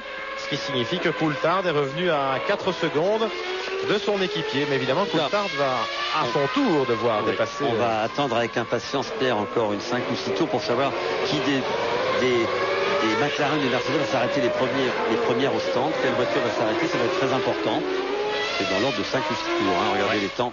Et chez Ferrari, normalement c'est Ferrari qui s'arrête d'abord. Et puis chez McLaren, on se pose la question, vu la longueur du ravitaillement de Coulthard, peut-être qu'il ne s'arrêtera plus. Voilà Schumacher le leader. On peut peut-être demander à Jean-Louis Moncet, vous êtes dans le garage Ferrari, Jean-Louis, alors est-ce qu'on se prépare tout doucement à accueillir les voitures rouges pour un second ravitaillement? Absolument pas, tout est calme ici, il règne la plus grande sérénité. Le team manager Nigel Stepney surveille les pompes pour savoir s'il y a bien le bon niveau de carburant. Claudio Bero est en train de donner une interview à la télévision italienne, voilà, c'est tout. Voilà, c'est un élément important. La course continue à son rythme. Dans notre grande série, le panotage, l'espionnage, chez Ferrari, on ne passe plus le nombre de tours couverts depuis le départ de la course à Schumacher par exemple. En plus de l'écart qui le sépare d'Irvine et de Hakkinen, on lui donne le nombre de tours qu'il vient d'effectuer depuis le ravitaillement. Alors si la manœuvre a été étudiée à l'avance, il sait quand il devra s'arrêter. Pas mal vu, Marc. On revient ici sur Alexander Wurtz au volant de la Benetton, derrière Jean Alesi. C'est Jean Alesi qui est 6e, Wurtz 7e, mais la mauvaise nouvelle c'est que Wurtz s'est arrêté à 2 reprises, lui. Jean Alesi une seule fois. Alors est-ce que, évidemment, la Benetton est sans doute dans une stratégie à 3 arrêts. Et donc Alesi peut encore espérer sauver le point de la 6e place s'il résiste à l'Autrichien, visiblement plus rapide en piste actuellement. Devant eux, il y a Jacques Villeneuve, et Villeneuve a une vingtaine de secondes d'avance sur Alesi. Voilà, très beau gros plan. Et vous avez vu, petite glissade à l'accélération en survirage, alors que la Benetton bénéficie d'une meilleure motricité. Elle est en pneu neuf, évidemment. Allez-y à l'attaque de la grande cour d'Estoril. Parce qu'ici à Magny-Cours, eh bien, on a donné au tracé des virages le nom des circuits desquels on s'est inspiré. Quand les créateurs de Magny-Cours, Jacques Lafitte, vous étiez parmi les pères fondateurs du tracé du circuit, vous avez essayé de prendre ce qui se faisait de mieux ailleurs. C'est pour ça qu'il y a l'épingle d'Adélaïde, la grande courbe d'Estoril, les chicanes du Nürburgring ou d'Imola. C'est pas vous qui avez donné l'idée de la sortie des stands comme ça, Jacques, rassurez-moi. Non, c'était la petite erreur d'ici quand on a fait ce circuit. Bien sûr que non. Alors 40 tours couverts à Magny-Cours, on doit en boucler 71 pour aller au bout du Grand Prix. 25 secondes d'avance pour Schumacher sur Irvine et 33 secondes par rapport à la première des McLaren, celle d'Hakkinen. Coulthard lui est quatrième à 40 secondes. Voilà la situation à Magny-Cours. Avant les seconds ravitaillements, la seconde volée des ravitaillements, je vous propose de faire une petite pause dans ce Grand Prix. À tout de suite, restez avec nous. Retour à Magny-Cours, vous n'avez rien manqué, si ce n'est le fait que Jean Alesi résiste à Alexander Wurz en bataille pour la 6e place. Jean Alesi qui se bat comme un lion, Jacques Lafitte, et qui nous offre vraiment une saison extraordinaire. On avait un petit peu rapidement considéré que le passage d'Alesi chez Sauber c'était un enterrement de première classe, et là il nous démontre au volant qu'il est encore capable de tirer vraiment la quintessence d'une voiture comme ça. Hey, une Ferrari au stand, c'est Eddie Irvine. C'est Eddie Irvine, bien entendu, avec un petit freinage un peu juste. Beaucoup de poussière de carbone qui proviennent des plaquettes, mais il n'y a pas d'affolement. Et il repart. 9 secondes 6, c'est pas mal d'essence. Ouais, moins de 10 secondes, c'est pas mal. Il va aller au bout, bien sûr. Irvine, on a vu le calme des mécaniciens d'Ascot derrière, c'est impressionnant. Vous avez vu, il y en a un qui se met à genoux pour aller vérifier les entrées de radiateurs. Il repart devant Villeneuve. Oui. C'est Villeneuve, je crois. Oui, c'est Villeneuve. Il repart derrière les deux McLaren en 4e position, Irvine. Là, c'est Ralf Schumacher qui ferme la marche dans ce Grand Prix après ces 2 arrêts inopinés. Voilà, Irvine et Villeneuve. Et on se prépare bien sûr pour Michael Schumacher, mais il y a encore un peu de temps. Irvine et Villeneuve, on parle pas mal de transferts déjà à ce stade de la saison. Il est question qu'Eddie Irvine poursuive son bail chez Ferrari pour une 4e année consécutive. Il faut dire que si Michael Schumacher reste en rouge, ce qui est plus que probable, eh bien ma foi, il n'y a pas de raison de changer une équipe qui gagne. Et la bonne entente entre Schumacher et Irvine est aussi une des clés de la réussite chez Ferrari. Pour Jacques Villeneuve, c'est un peu plus incertain. Il y a évidemment l'éventualité de le voir rejoindre l'écurie British American Racing, BAR, de son ami Craig Pollock. Écurie qui va être créée l'année prochaine sur la base de l'ancienne équipe Tyrrell. Le petit blocage de roue de la voiture d'Irvine, il vient de repartir descendre avec des pneus neufs un peu moins chauds, et il attaque. Il faut attaquer dans le premier tour pour bien faire chauffer ses pneus, et on l'a vu allumer ses roues. Alors là, c'est Schumacher, le leader, qui va sans doute s'arrêter dans 1 ou 2 tours, puisque chez Ferrari, on a d'abord accueilli Irvine pour ensuite laisser la voie libre à Michael Schumacher, le chef de file. Maintenant, puisqu'il n'y a plus de couverture chauffante sur les pneus. Je rappelle que Michael Schumacher s'était arrêté au 22e tour de ce. Et là, nous sommes au 44e. Le compte est bon, il est chez vous, Jean-Louis. Regardez l'attaque. Oh là, il y a une voiture arrêtée. Ouais, c'est une Minardi qui est arrêtée dans l'entrée des stands. Alors espérons qu'elle va pas gêner. Non, ça va, Schumacher est passé. Voilà, Schumacher stop en toute tranquillité, je vous le dis. Franchement, pas de freinage d'urgence, rien du tout. On ne s'affole pas chez Ferrari. On met l'essence qu'il faut et ça repart à peu près comme Irvine. Magnifique, le balai est vraiment bien réglé chez Ferrari. 80 à l'heure et puis boum, la ligne blanche et ça repart. Et Michael Schumacher repart bien avec une piste bien dégagée devant lui. Je pense qu'il a course gagnée, sauf incident. Oui, il n'a pas causé. 33 secondes d'avance, il va maintenant en avoir une dizaine. Et regardez. Là, c'est Esteban Tuero, le petit Argentin, qui renonce. Sa voiture a été garée juste à l'entrée des stands là et on va la dégager. Schumacher est reparti devant Olivier Panis, qui est évidemment à un tour du leader. En tout cas, Pierre, Panis est 11e. Bien sûr, il y a quand même des changements parce que si par hasard Hakkinen et Coulthard, il sera intéressant de voir dans les centres comment ça se passe, ne s'arrêtaient pas, Aquitaine lui occupe une deuxième place très confortable puisqu'il est 8 secondes devant Irvine qui vient de s'arrêter et il tourne très vite. Il tourne en 1:18.7 pour le moment. C'est vite, il a vraiment beaucoup d'essence. On pourrait penser le contraire. Évidemment, je vais me contredire comme d'habitude, vu qu'il vient de tourner très vite. Je pourrais penser qu'il a moins d'essence. Mais voilà. On va voir. Mais en fait, c'est parce que j'aimerais bien que Aquitaine marque 6 points de la deuxième place. Non, c'est pas ça, mais qu'il essaye de rattraper Schumacher. Alors, on va voir l'écart entre les deux hommes au prochain passage. En tout cas, le classement actuellement, c'est bien Schumacher, Hakkinen, Coulthard, Irvine. Mais les Ferrari se sont arrêtés 2 fois. Les McLaren une seule fois. Irvine, Villeneuve dans les fesses, évidemment. Mais Villeneuve doit s'arrêter. Et Jean en 6e position. Et Alesi toujours devant Wurtz pour la 6e place. Magnifique attaque de Jean Alesi. Voilà, Hakkinen, il est à 9 secondes de Schumacher. Et rien n'est fait. Et il attaque. S'il ne s'arrête pas, c'est la fin de course. 18-6 Hakkinen au dernier passage. Il attaque parce qu'il va rentrer au stand, je pense. 18-8 Coulthard. En revanche, Coulthard, lui, a peut-être beaucoup d'essence. Il fait 30 degrés sur la piste. C'est beaucoup mieux pour les pneus Bridgestone aussi, Pierre. On ne sait pas. 3e, donc Coulthard à 17 secondes. 4e, Irvine à 26. Coulthard s'était arrêté tout à l'heure une bonne quinzaine de secondes au stand. Alors, était-ce pour embarquer énormément de carburant et aller au bout? Ou bien était-ce un problème de ravitaillement? On va le voir. Oui, il nous reste peu de temps. Et évidemment, si Coulthard va au bout sans incident, eh bien, il va sans doute terminer 2e. Irvine 3e et Hakkinen 4e. C'est pas le meilleur scénario pour McLaren. En termes de classement et de points au championnat du monde, évidemment. C'est pas mal. C'est pas mal pour l'intérêt de la compétition et donc pour nous. Voilà Jean Alesi au stand pour un ravitaillement, espérons, très rapide. Voilà, 8 secondes 2. Ils sont très forts chez Sauber. Bravo. On a vu les Ferrari qui ravitaillent en 9 secondes à peu près. Eh bien, chez Sauber, c'est 8 secondes. Oh là, Jean.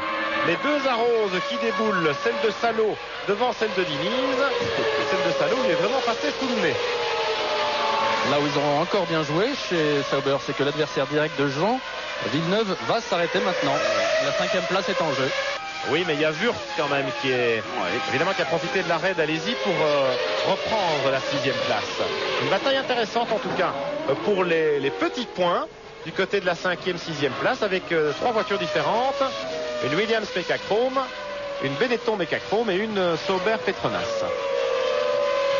Alors Salo, il est en pneu usé avec relativement peu d'essence. Alesi est en pneu neuf et il ne va ne faire qu'une bouchée de la rose. Regardez plutôt, même si c'est pas facile de doubler à Magny-Cours. Alesi va trouver, hein, regardez, hop. Il nous fait l'extérieur avant le freinage de la chicane d'Imola. Mais Salo y a mis du sien avec beaucoup de sportivité. Alesi évidemment est à l'attaque parce qu'il sait que le point de la 6e place est en jeu. Très sûr Jean Alesi, très mûr dans son pilotage. On n'a pas toujours dit ça. Mais on sait qu'il est dans un contrat de 2 ans chez Sauber, mais moi j'ai entendu aussi des rumeurs de transfert éventuels concernant Jean Alesi. Peut-être, du côté de chez Williams, figurez-vous. Oh bah quand même. Finalement, hein, c'était en 91 qu'il aurait dû aller chez Williams. Oh, là c'est Herbert qui bloque ses roues. Ouais, il a un problème à l'arrière gauche, Pierre. C'est pas un blocage de roue, ça. Effectivement. Peut-être que c'est un long freinage appuyé en tout quand cas. même. Et une petite excursion hors piste. Voilà Schumacher maintenant qui double Salo. Schumacher qui est sur le point de revenir sur les talons de Jean Alesi. Actuellement Schumacher en tête, Alesi 8e. Parce que son arrêt ravitaillement lui a fait perdre 2 places au profit de Wurtz et de Frenzen, mais qui vont, je vous le rassure, encore devoir s'arrêter. Pendant ce temps, c'est Jacques Villeneuve qui s'arrête. Ils sont 18 à opérer sur sa voiture. Pas mal de poussière de carbone également. Et cette fois-ci, ce ne sont pas des pneus tout à fait neufs, j'ai l'impression, pour Jacques, qui est reparti sans problème, un arrêt sans difficulté au sujet d'Alesi. Il y a une autre rumeur qui court sur lui. Vous savez qu'il est très populaire au Japon, Jean, et Honda a annoncé son retour dans 1 ou 2 ans. Alors, pourquoi pas? Honda a même annoncé, enfin pas encore tout à fait officiellement, son retour pour 1999 déjà, avec une voiture entièrement Honda. Châssis Honda, moteur Honda. Le châssis est actuellement en cours de construction chez Dallara, le petit constructeur artisan italien. Qui collabore donc avec Honda pour la fabrication de la coque, et il paraît que la Honda va déjà procéder à des premiers essais au mois de septembre avec au volant l'Italien Alessandro Zanardi, le leader du championnat et le champion en titre de IndyCar aux États-Unis, et aussi l'espoir japonais Toranosuke Takagi, le pilote actuel de l'écurie Tyrrell. Là, on est avec David Coulthard à l'attaque dans la McLaren Mercedes en troisième position. Coulthard, et il améliore ses chronos à chaque passage, ça va mieux pour lui. Oui, il est à 14 secondes de Schumacher maintenant, il était à 17 tout à l'heure. Et ça va mieux aussi pour Hakkinen qui n'est plus qu'à 7 secondes 3, mais Schumacher est un peu dans le trafic. Et Coulthard est quand même plus vite qu'Hakkinen. Oui, mais attendez, peut-être que Coulthard n'a plus d'essence, va être obligé de ravitailler, alors que Michael Schumacher vient de partir des stands pour presque une trentaine de tours. Une bonne vingtaine en tout cas. Nous sommes au 40e tour, on va en faire 71. 27 tours. Alors après ces ravitaillements, pendant cette séquence de ravitaillement, pour la troisième fois aujourd'hui et pour la dernière, top position 36-15 code TF1 pour jouer avec nous.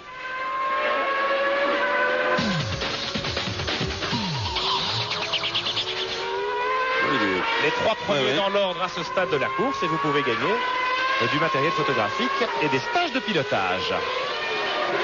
Regardez l'écart Hakkinen Coulthard, 7 secondes, il se réduit un petit peu et Coulthard prend de l'air par rapport à Irvine. Oui, alors est-ce que les McLaren vont s'arrêter ou pas? That's the question. Voilà, il passe tout près de son panneau, David, et puis il zigzague pour reprendre sa trajectoire pour la grande courbe à fond de 6e. Et puis le droit de Destorin qui n'en finit pas, un long appui où les pneumatiques souffrent et où les pilotes encaissent des forces centrifuges latérales assez impressionnantes. Près de 3G et demi.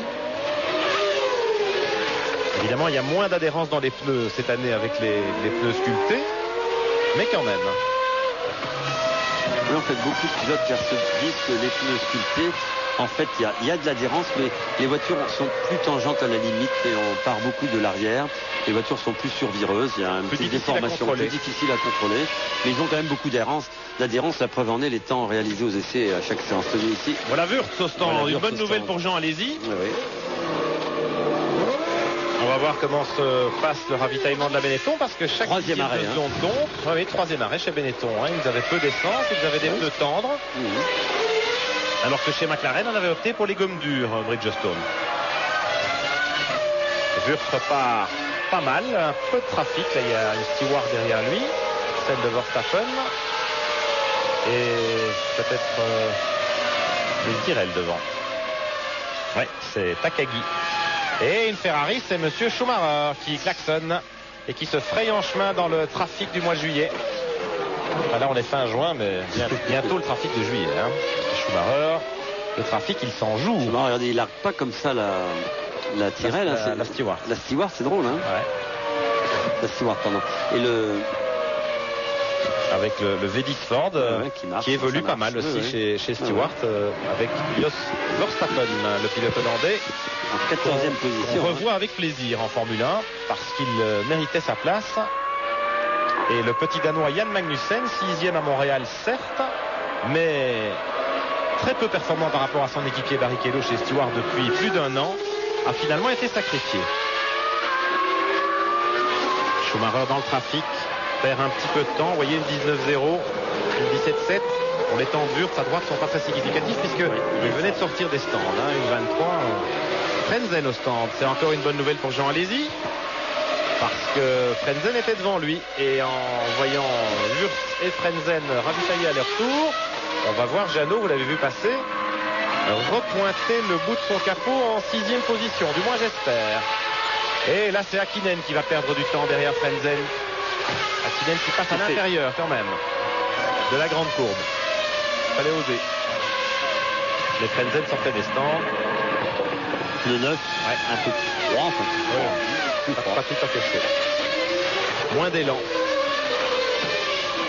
Wurtz, on nous annonce Wurtz allez-y, mais évidemment c'est pas encore en tenant compte des arrêts.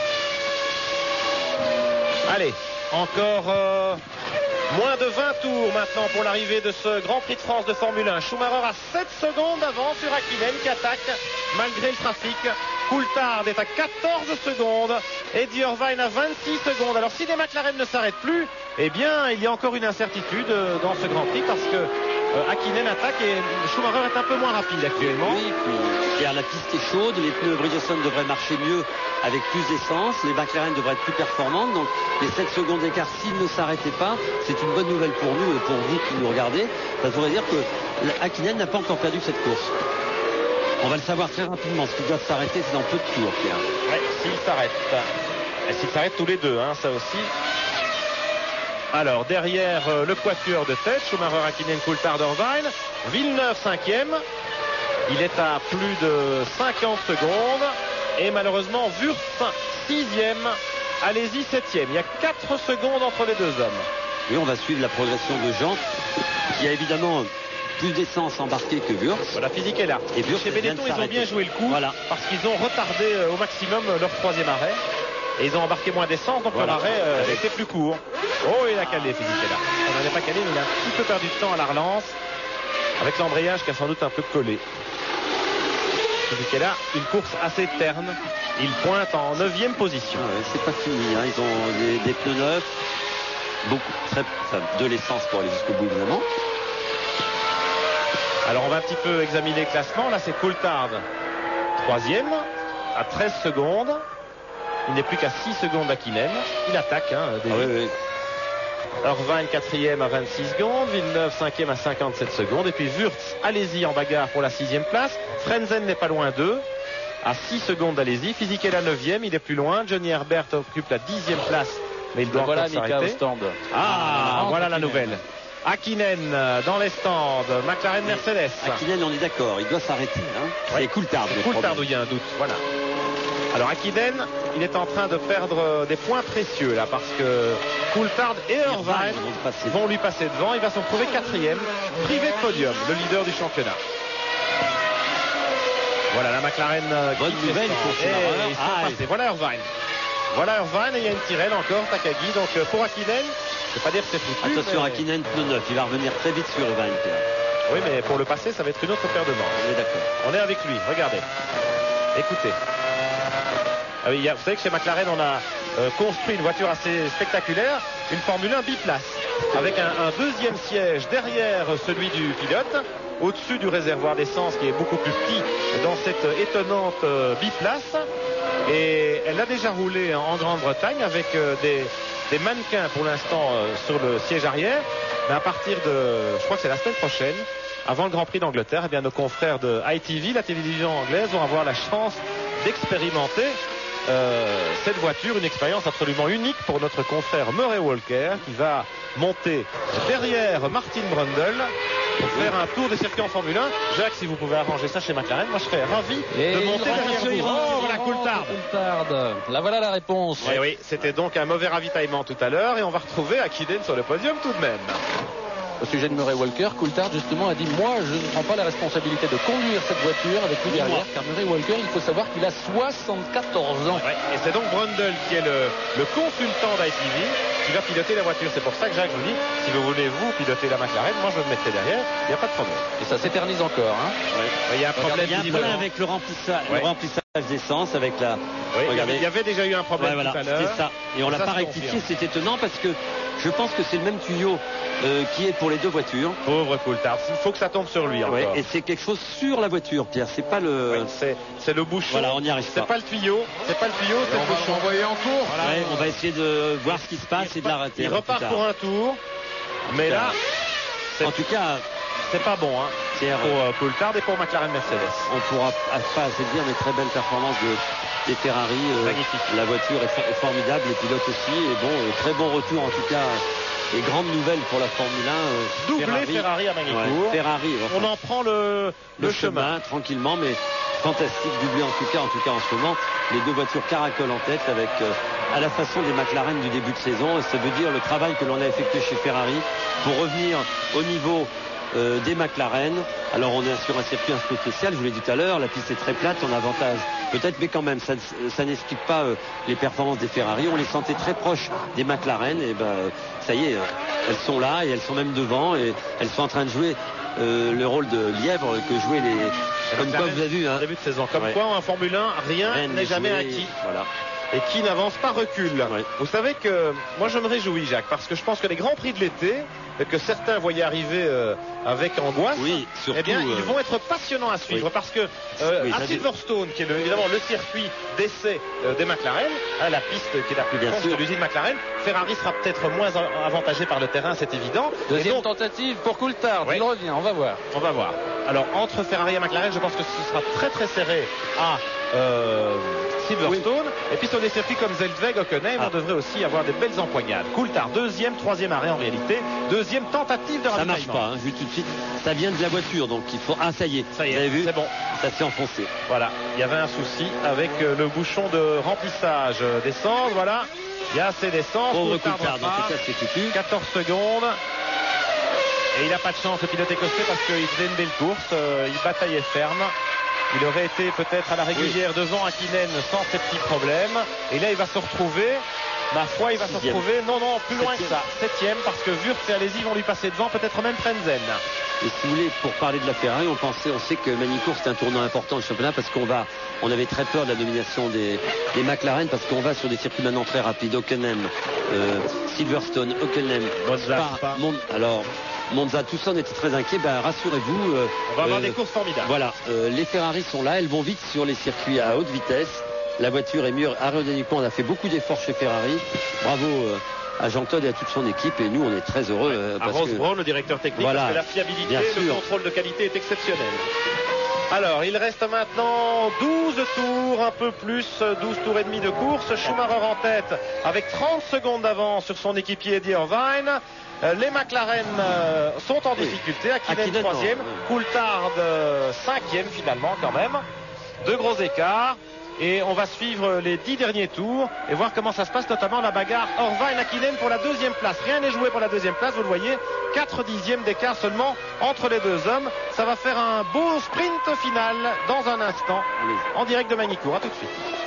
Retour à Magny-Cours, à 10 tours de l'arrivée du Grand Prix de France de Formule 1 et la bataille fait rage pour la deuxième place entre Eddie Irvine sur la Ferrari et Mika Hakkinen avec la McLaren Mercedes. C'est vraiment l'intérêt de cette fin de course parce que Hakkinen, en marquant les 6 points de la deuxième place, limiterait les dégâts au classement du championnat du monde par rapport à Michael Schumacher, son grand concurrent qui va évidemment remporter la victoire ici si tout va bien. On ne lui souhaite évidemment pas d'incident dans ces 10 derniers tours après la démonstration d'Ascoderia Ferrari aujourd'hui. Mais Jacques Lafitte, dites-moi, est-ce que Mika Hakkinen a une chance de passer? Est-ce qu'on sent Eddie Irvine un petit peu sous pression? Oui, Eddie Irvine est sous pression. Hakkinen, il sait que 2 points, c'est très important pour la fin du championnat, mais il sait aussi que quoi qu'il arrive, il sera encore en tête du championnat du monde, même en terminant 3e. Il possédera 6 points d'avance, quoi qu'il arrive, sur Michael Schumacher, mais ça ne le met pas à l'abri d'une victoire de Michael Schumacher. Donc, oui, moi, j'essaierai de doubler. Il est à sa portée. Il est plus rapide, donc il va essayer. Le problème, c'est de se mettre en position d'attaquer Irvine et puis surtout de ne pas tenter une manœuvre trop suicidaire parce que Irvine ne va pas se gêner éventuellement pour en tout cas ne pas éviter une éventuelle collision. Irvine a aussi intérêt à marquer des points, non seulement pour son team, pour le classement au championnat du monde des constructeurs, mais aussi pour lui-même. Il a 19 points, il n'est pas très loin de David Coulthard et les 6 points, c'est important pour lui aussi parce que David Coulthard, lui, il est en train de se bagarrer. Attention, il est 6e, il vient de doubler Jean Alesi, il a 4 dixièmes de Wurtz, il va certainement marquer il va prendre la 5e place. Donc bonne nouvelle aussi pour Coulthard qui va... En tout cas, Eddie Irvine remplit à merveille son rôle de lieutenant de Schumacher chez Ferrari. Jean-Louis Moncet, vous êtes dans le garage de la Scuderia en compagnie de Claudio Béraud, le responsable de la communication chez Ferrari. Qu'est-ce qu'on en dit de cette fantastique démonstration et de ce retour en force des Rouges? Eh bien, Claudio, vraiment, les Ferrari marchent très bien ici. Il y a eu quelque chose de spécial, des changements techniques déjà importants. Non, je pense qu'on voit qu'est-ce qu'on a vu dans le qualif et dans le warm-up, qu'on peut jouer la course du point de vue technique et de performance des voitures. Maintenant, il faut voir qu'Eddie reste, il cherche à tenir la McLaren d'Hakkinen arrière. Et après, on va attendre le drapeau. Alors, vous entendez Michael Schumacher et Jean Todt dans le casque. Chez Michael, tout va bien. Tout va bien. Et pas de problème. Et chez Eddie Irvine, Jean Todt lui demande de limiter les dégâts, de faire attention à Hakkinen. Eh bien, je pense que maintenant, Eddie elle est bien concentré à conduire. Personne ne parle. Merci, Oh Claudio. Jean-Louis, il y a Verstappen qui vient de gêner Hakkinen. Il n'a pas vu. Il avait vu dans les rétros mais la ça, Ferrari c'est d'Irvine. une grosse faute. Ça. Il s'est dit que les drapeaux bleus c'était pour Irvine et puis il s'est pas rendu compte qu'Hakkinen suivait. Mais attention Jacques, on rentre à fond 6e dans la grande Oui, tour. oui. Hein, Verstappen il est complètement sous-entraîné. Il n'a pas roulé depuis près d'un an. Bah oui, bon, enfin, voilà. c'est pour ça qu'on doit faire encore plus attention. Enfin, peu importe. Hakkinen, il est déjà là. hein, Ouf. il va bien, Regardez ce freinage allongé. Il a failli faire un tout droit. Hakkinen, il a les boules, Pierre. Je le sens. Il est remonté, hein. Il est remonté parce que il n'est pas dans la position. Il espérait mieux de sa McLaren Mercedes. Il est dompté par les Ferrari. Je peux vous dire que ça ne plaît pas à Hakkinen. Alors, il va revenir dans le sillage d'Irvine. Et on sait qu'Irvine est un petit peu, comment dirais-je, un petit peu sous pression. On l'a vu assez régulièrement quand il a Hakkinen tout près de lui, eh bien, être en difficulté au freinage avec des blocages de roues Oui, intempestifs. bien sûr. Oui. Mais il a la pression, Pierre. Bon, enfin, c'est la course. Hein, Alors derrière, Villeneuve 4e. Coulthard Ça a y est. pris la 5e Ouais. place en doublant Wurtz. Coulthard 5e. Et puis Wurtz et Alesi en pleine bagarre pour la 6e place. Jean est 7e pour l'instant. Frenzen 8e. Herbert 9e. Fisichella 10e. Barrichello 11e. Et Olivier Panis en 12e position. Boit le calice jusqu'à la ligne, si je puis dire. Oui, il a des difficultés. Olivier est à 2 tours. Alors Prost Peugeot, on va pas s'étendre actuellement. Ah. Oh, Ça, une c'est- fumée significative. C'est un V10 Ford Takagi. qui vient de casser. Il y a une Sauber en difficulté. Il y a de l'huile évidemment. Ouais, il y a Takagi de mis l'huile. Et il y a un tête à queue de Wurtz, je pense. Oui, de c'est Fisichella. Fisichella. Attention, Attention, à Irvine et messieurs, Hakkinen. ils arrivent. Ils vont arriver sur de l'huile. Attention, Alors, mais il y a les drapeaux, il y a les drapeaux. Drapeau jaune à ligne rouge, ça signifie attention, Alors, piste glissante. Voilà, c'est pas ici. Voilà. C'est juste dans le final là. Oh, branle-bas de combat chez McLaren, attention. Regardez, Takagi, boum, dans le freinage en descente. Voilà, Il met avant plein la chute, d'huile. hein. Oh là là, Alors je peux beaucoup vous dire d'huile. que bonjour Attention, les se dégâts. prépare chez Benetton et chez McLaren. Évidemment. Ah, que se passe-t-il? Coulthard est en piste, était rentré au pit. Ah, Coulthard dans les stands, encore une difficulté, peut-être pas assez d'essence pour aller au bout. Oui, c'est exactement Voilà. ça. Voilà, avec tous ces soucis de ravitaillement. C'est pour ça que Coulthard était très rapide. Et Coulthard, il va pas marquer Regardez, de points ça en marche championnat pas. aujourd'hui, le pauvre. Allez-y, il va en marquer un, lui, par Eh oui, exemple. au Regardez. moins, au Rebondissement, moins. un rebondissement. Ah, une hein. belle fin de course avec Coulthard malheureusement en difficulté une fois de plus et qui repart maintenant pour du beurre parce qu'il ne sera pas dans les 6 premiers à l'arrivée. Je sais pas ce qui est arrivé à Irvine, il a dû souffler un peu sur lui parce qu'il a tourné. Ah non, c'est bien. En 21. Oui, mais il y a de tous les l'huile, deux. hein, il y a de l'huile, donc tout le monde a perdu un peu de temps. Et il est Regardez là, Irvine, Hakkinen est là. Hakkinen est là. Est-ce qu'Irvine va encore tenir 7 tours à ce rythme? C'est la question qu'on se pose dans ce final à suspense de ce Grand Prix de France de Formule 1. Derrière, Villeneuve est tout seul en 4e place. Coulthard a perdu la 5e. Oh là, Hakkinen à l'extérieur. Au freinage d'Adélaïde. Et il essaye de revenir à regardez. l'intérieur maintenant, à l'accélération. Mais la Ferrari motrice bien. Vous avez Et vu le Mika, travers, il attaque. Hein. Je vous l'ai dit. Et il déboîte. Je vous l'ai dit, il va se faire, c'est pas très beau, mais en tout cas il va essayer de se le il faire, va- voilà. il veut ses, je sais pas Il veut si ses moi 6 points. dans la voiture je me contenterai pas de Les 4 points de la 3e et oui place. parce que Irvine ne va pas lui faire de cadeau, hein, je peux vous le dire hein. Ça les Ferrari ont énormément travaillé hein. On a pensé longtemps que Ferrari n'arriverait pas à revenir sur ces McLaren, elles sont là et bon, ils ont aussi des choses à prouver. Goodyear a énormément a travaillé. travaillé. Oui, bien sûr. Regardez Eria Hakkinen, elle est moyennement heureuse, la jeune mariée. Regardez Hakkinen, il va aller partout. Hein. Il essaye. Hein. Oui. Et il y a de l'huile là, vous voyez, donc attention dans le freinage. C'est un nerveux Hakkinen dans ces cas-là. Hein. Il est chaud, c'est un Viking, chaud hein. bouillant. Oui. La charge du Viking, mais en tout cas, quel Alors. final formidable pour ces deux hommes. Wurtz est 5e, Alesi 6e.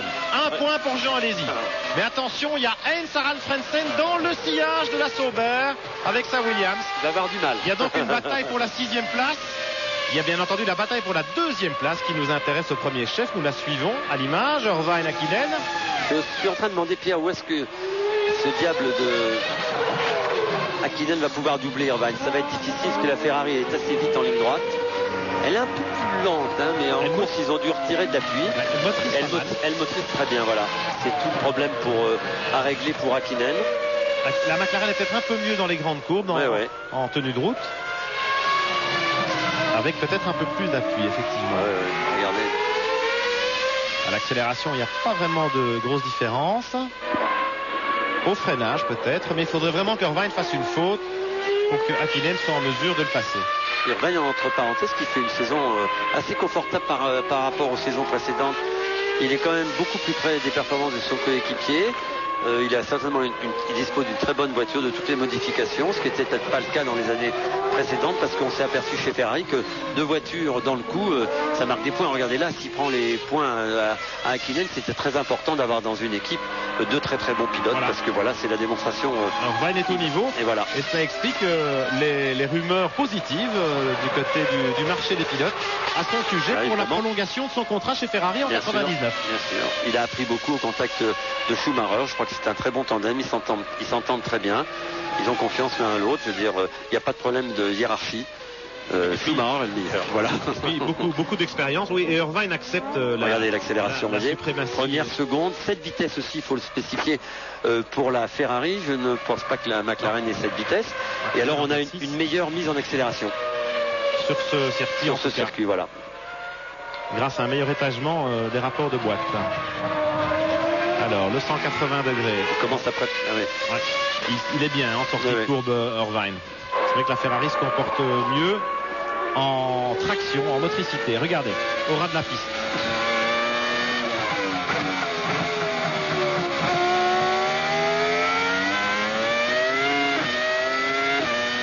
Attention, on ne peut pas faire la moindre faute. Il en a plein les rétros, Irvine.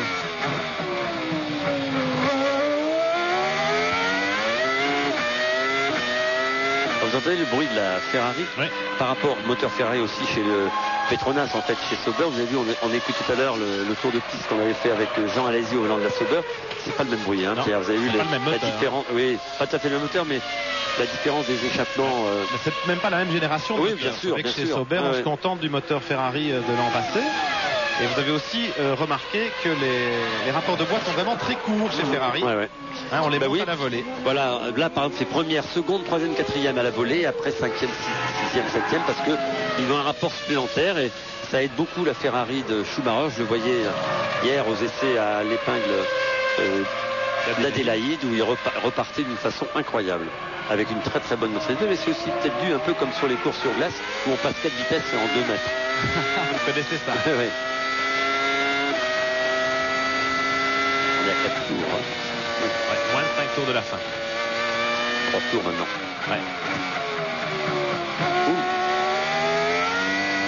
Ça va être dur pour Hakkinen, Pierre.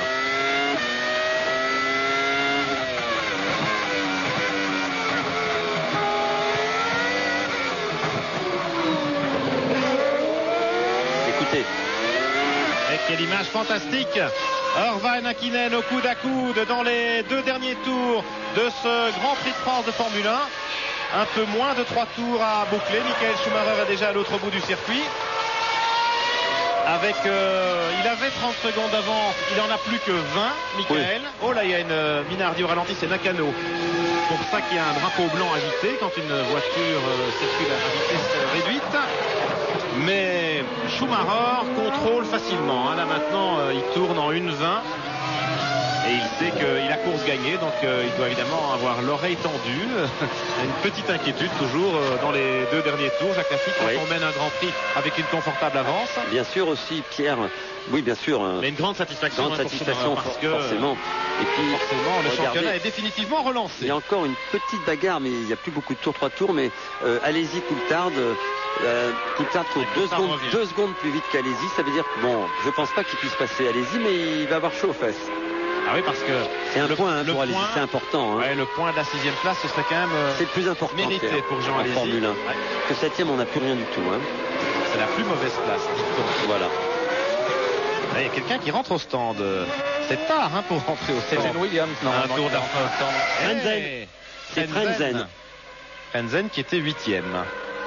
Qui a peut-être aussi il a un problème. Assez embarqué de carburant. Ah non, il a un problème. On change, qu'est-ce qui se passe? On change un des pneus. Décidément, chez Williams, cette saison est catastrophique. Ça s'arrange pas. Si l'on peut vous proposer pendant ce temps-là une petite image, Pierre et Jacques avec Eric Savoyot à l'arrière du stand Ferrari. Voici l'aileron avant, le nouvel aileron avant de la Ferrari. On le voit pas. Vous ne le voyez pas. Alors c'est bien dommage. C'est un aileron avant qui a été retravaillé avec 2 ailettes supplémentaires en haut et il y a une lame plus aplatie désormais. On travaille sans cesse, il y a des nouveautés sans cesse sur les Ferrari à chaque Grand Prix. Nous sommes à 2 tours de l'arrivée. Irvine, Hakkinen. Allez-y, Coulthard d'une seconde 8. Eh oui. Bon, enfin, à mon avis, Jean va garder sa 6e place. Je suis sûr que Georges Giuffret a un œil sur le réalisateur de ce Grand Prix, un œil sur Jean Alesi, alors qu'on a vu Nakano sortir de sa voiture. C'est fini pour Frentzen. Ouais, Frentzen, c'est l'abandon en vue de l'arrivée. Et Alesi et Coulthard, ils passent devant nous. Et c'est pareil que c'est prêt, hein. Là, Hakkinen, ça y est, l'écart est mais réduit. il reste un tour à peine. Ouais, un tour et c'est 5-10. Regardez, on va. Alors allez-y, je pense qu'il va fermer la porte pour regarder le point de la 6e place. Et forcément, c'est le cas d'Eddie Irvine aussi. Hakkinen va devoir se contenter de 4 points. Il avait 12 points d'avance sur Michael Schumacher qui en marque 10 grâce à sa victoire. Eh bien, ce soir, il y aura 6 points d'écart seulement entre Hakkinen, leader du championnat du monde, et Michael Schumacher, son challenger. À mi-saison du championnat 98, Jacques, il n'y a pas grand monde qui aurait pronostiqué ça il y a seulement encore un mois. Non, mais vous savez, en Formule 1, en travail, rien n'est jamais fait d'avance. La preuve est encore une fois démontrée. Énorme boulot de toute l'équipe Ferrari. On est content pour eux et on est content pour tout le monde parce que ce championnat est en train de repartir sur les chapeaux de roue. On a vu des voitures. Il y a encore des voitures qui sont en train de travailler. Villeneuve en est la preuve. Il est 4e. Bon, il est loin. Il est à plus d'une minute, mais il est là, je dirais. C'est plus de pas champion du monde pour rien. Voilà, exactement. Et voilà Schumacher sous le drapeau à damier. Bravo pour cette extraordinaire démonstration de la Scuderia Ferrari. Et les mécaniciens évidemment sont debout sur le muret des stands. Ils guettent. Attention, on va doubler une voiture. Oui, attention à la Prost. Non, c'est bon, il n'y a pas de problème. Irvine va être deuxième. Attention. Il va essayer. Hakkinen tente tout pour le tout dans le dernier virage. Mais Irvine passe côte à côte. Quelle belle arrivée, bravo. Magnifique arrivée au sprint. Fantastique. Irvine, deuxième doublé de la Scuderia Ferrari. Regardez la joie de Jean-Todt Rosbrown, le directeur technique. Attention, allez-y, c'est fait doubler. Et des ingénieurs. Et malheureusement, pendant ce temps, Coulthard a brûlé la politesse de Jean Alesi. Coulthard va terminer 6e, Alesi 7e. On attend Jacques Villeneuve. Le voici, le voilà en 4e position. Wurz 5e, voilà pour les Williams et les Benetton à moteur Mecachrome, moteur Renault V10 d'origine. Jacques Villeneuve donc à plus d'une minute de la Ferrari. Et voilà. Et donc, du pain sur la planche chez Williams. Voilà l'arrivée. Attention, Alesi est en panne, je pense. Alesi en difficulté. Oui, parce que Wurz vient de passer. Oui, mais Wurz, il est 5e, il avait un peu d'avance sur eux. Et puis on attend rapidement, avec ces scènes de joie et d'allégresse chez Ferrari, l'arrivée de Coulthard et Alesi pour vous confirmer la 6e place du pilote écossais. Et malheureusement, pour Jean Alesi, la plus mauvaise place à l'arrivée du Grand Prix de France, la 7e. Regardez les deux Ferrari comme à la parade, une image magnifique qui est tout le résumé de cette exceptionnelle démonstration des Ferrari aujourd'hui à Magny-Cours. On revient dans un instant ici au pied du podium pour fêter ça comme il se doit. À tout de suite.